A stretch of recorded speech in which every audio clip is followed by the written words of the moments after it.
ഹരേ കൃഷ്ണ. ഹര ഹര മഹാദേവ. എല്ലാവർക്കും പാർത്ഥസാരഥിയത്തിലേക്ക് ഹൃദ്യമായ സ്വാഗതം.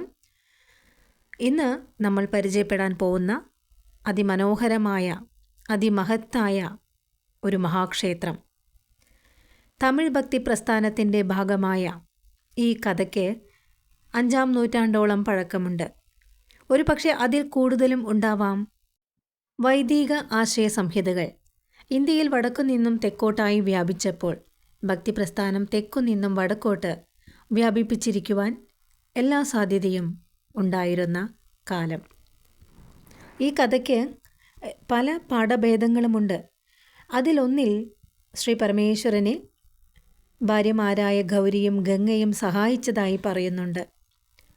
ഭാര്യമാർ സ്ത്രീകളായിരുന്നിട്ടും പ്രസവ ശുശ്രൂഷയ്ക്ക് പ്രാപ്തരായിരുന്നിട്ടും തൻ്റെ പ്രിയപ്പെട്ട ഭക്തയ്ക്കു വേണ്ടി ഒരു സ്ത്രീയായി മാറാൻ ശ്രീ പരമേശ്വരൻ ചെയ്ത ആ ഒരു സാഹസത്തിൻ്റെ കഥയാണ്. നമ്മുടെ അതിമഹത്തായ ഗ്രന്ഥങ്ങളിൽ പറയുന്നുണ്ട്, ഈശ്വരന്മാർ എല്ലായ്പ്പോഴും സ്ത്രീരൂപങ്ങൾ എടുക്കുന്നുണ്ട്. പ്രണയിനികളെ ഒന്നിപ്പിക്കുവാൻ മധ്യവർത്തിയായും, കാണാതായ ഭാര്യയുടെ പകരക്കാരനായും, വീട്ടുജോലിയിൽ ഏർപ്പെടാനും, രോഗിയായ ഭക്തയുടെ ശുശ്രൂഷകനായും, അങ്ങനെ നമ്മുടെ ഇന്ത്യയുടെ ഭക്തി പാരമ്പര്യത്തിൻ്റെ ആ ഒരു അനന്യത വിളിച്ചോതുന്നതാണ് ഈശ്വരന്മാരുടെ ആ ഒരു സ്ത്രീയായുള്ള വേഷം മാറൽ. തിരുച്ചിറപ്പള്ളിയിലെ തായുമാനസ്വാമി ക്ഷേത്രം, അമ്മയുടെ രൂപം ധരിച്ച മഹാദേവൻ്റെ ക്ഷേത്രം. മഹാദേവൻ ഇങ്ങനെ വേഷം മാറാൻ കാരണമായ ഒരു ഭക്തയുടെ കഥയാണ്. കാവേരിയുടെ തീരത്തായി ഒരിക്കൽ വെള്ളമുയരുകയും ഭയങ്കരമായ മഴയും ഉണ്ടായിരുന്ന ആ ഒരു സമയത്ത് പ്രസവിക്കുവാൻ കിടക്കുന്ന തൻ്റെ മകളുടെ വീട്ടിൽ എത്താൻ കഴിയില്ല എന്ന് മനസ്സിലായ ആ ഒരു അമ്മയ്ക്ക് മഹാദേവനെ അല്ലാതെ മറ്റാരെയും വിളിക്കുവാൻ കഴിഞ്ഞില്ല. അപ്പോൾ ആ അമ്മയുടെ പ്രാർത്ഥനകൾ അങ്ങ് കൈലാസത്തിലെത്തി. തൻ്റെ ഭക്തയുടെ ദയനീയമായ അവസ്ഥയിൽ ഭഗവാന്റെ മനസ്സലിഞ്ഞു. അങ്ങനെ ആ കുട്ടിക്ക് ആ പ്രസവ സമയത്ത് തൻ്റെ ഭക്തയുടെ മകൾക്ക് പ്രസവ സമയത്ത് താൻ അരികത്തുണ്ടാവും എന്ന് മഹാദേവൻ നിശ്ചയിക്കുകയും, ഇത് കേട്ടപ്പോൾ, ഇതറിഞ്ഞപ്പോൾ ശ്രീ പാർവതീദേവി ഭഗവാനോടായി പറയുകയും ചെയ്തു, അങ്ങ് ഈ വേഷത്തിൽ ചെന്നാൽ ആ സ്ത്രീ പേടിക്കുകയുള്ളൂ. നോക്കൂ, അങ്ങ് ഭസ്മം പൂശിയിരിക്കുന്നു, മാത്രമല്ല ജട പിടിച്ച തല, മാലയായിട്ടിരിക്കുന്നതോ തലയോട്ടിയും.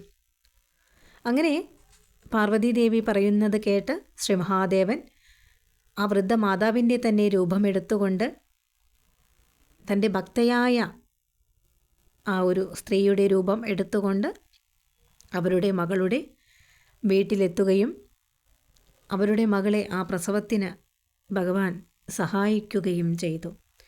അങ്ങനെ ആ പെൺകുട്ടിയുടെ അമ്മ വരുന്നതുവരെ, തൻ്റെ ഭക്ത വരുന്നതുവരെ ആ കുട്ടിയുടെ കൂടെ ഭഗവാൻ ഇരുന്ന് പ്രസവമെല്ലാം കഴിഞ്ഞ ശേഷം മുറിയെല്ലാം വൃത്തിയാക്കി വിളക്കും തെളിയിച്ചു വെച്ച് ആ കുഞ്ഞിൻ്റെ അമ്മ വരുന്നതുവരെ ഭഗവാൻ കാത്തിരുന്നു.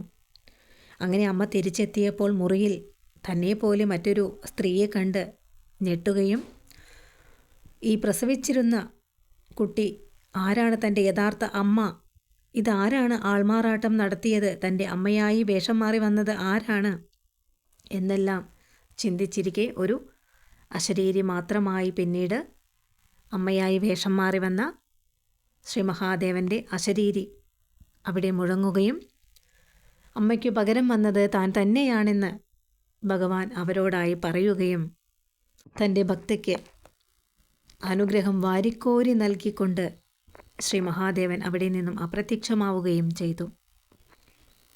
തൻ്റെ പ്രിയപ്പെട്ട ശ്രീ മഹാദേവൻ തൻ്റെ വേഷം മാറി തൻ്റെ രൂപം എടുത്തുകൊണ്ട് തൻ്റെ മകളുടെ പ്രസവ സമയത്ത് തനിക്ക് അരികത്ത് എത്താൻ കഴിയാഞ്ഞിരുന്നപ്പോൾ സ്വയം ഭഗവാൻ തൻ്റെ വേഷത്തിൽ വന്ന് താൻ ചെയ്യേണ്ട കർമ്മങ്ങളെല്ലാം ചെയ്തതറിഞ്ഞ ആ സ്വാതി അനന്താശ്രുക്കൾ മുഴുക്കിക്കൊണ്ട് ഭഗവാനെ വിളിച്ച് കരഞ്ഞുകൊണ്ടിരിക്കുവാൻ മാത്രമേ ആ സമയത്ത് സാധിച്ചുള്ളൂ.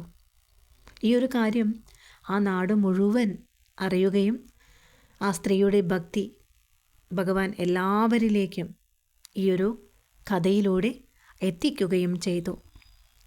അങ്ങനെ സൂതികർമ്മിണിയായി തീർന്ന ശ്രീ മഹാദേവൻ്റെ പേരിലുള്ള ട്രിച്ചിയിലെ കല്ലിൽ കൊത്തിയ ക്ഷേത്രം തായുമാനവർ സ്വാമി ക്ഷേത്രം വളരെ പ്രസിദ്ധമാണ്. ശ്രീരംഗനാഥസ്വാമി ക്ഷേത്രത്തിലേക്ക് പോകുന്ന എല്ലാവരും ആ ക്ഷേത്രത്തിൻ്റെ അടുത്തു തന്നെയാണ്. വളരെ കുറച്ച് കിലോമീറ്ററുകൾ മാത്രമേ ഉള്ളൂ ഈ ക്ഷേത്രത്തിലേക്ക്. പറ്റാവുന്നവരെല്ലാവരും അവിടെ പോയി ഭഗവാന്റെയും അമ്മയുടെയും ദർശനം എടുക്കാം. എല്ലാവർക്കും ഭഗവാന്റെ അനുഗ്രഹം ഉണ്ടാവട്ടെ എന്ന് പ്രാർത്ഥിച്ചുകൊണ്ട് നമ്മളിലേക്ക് ഭഗവാൻ ഏതേത് രൂപങ്ങളിലാണ് എത്തുന്നത് എന്നൊന്നും നമ്മൾക്കറിയില്ല. അതുകൊണ്ട് തന്നെ ആത്മാർത്ഥമായ ഭക്തിയോടു കൂടിയിരിക്കുവാൻ നമ്മൾക്ക് പ്രാർത്ഥിക്കാം.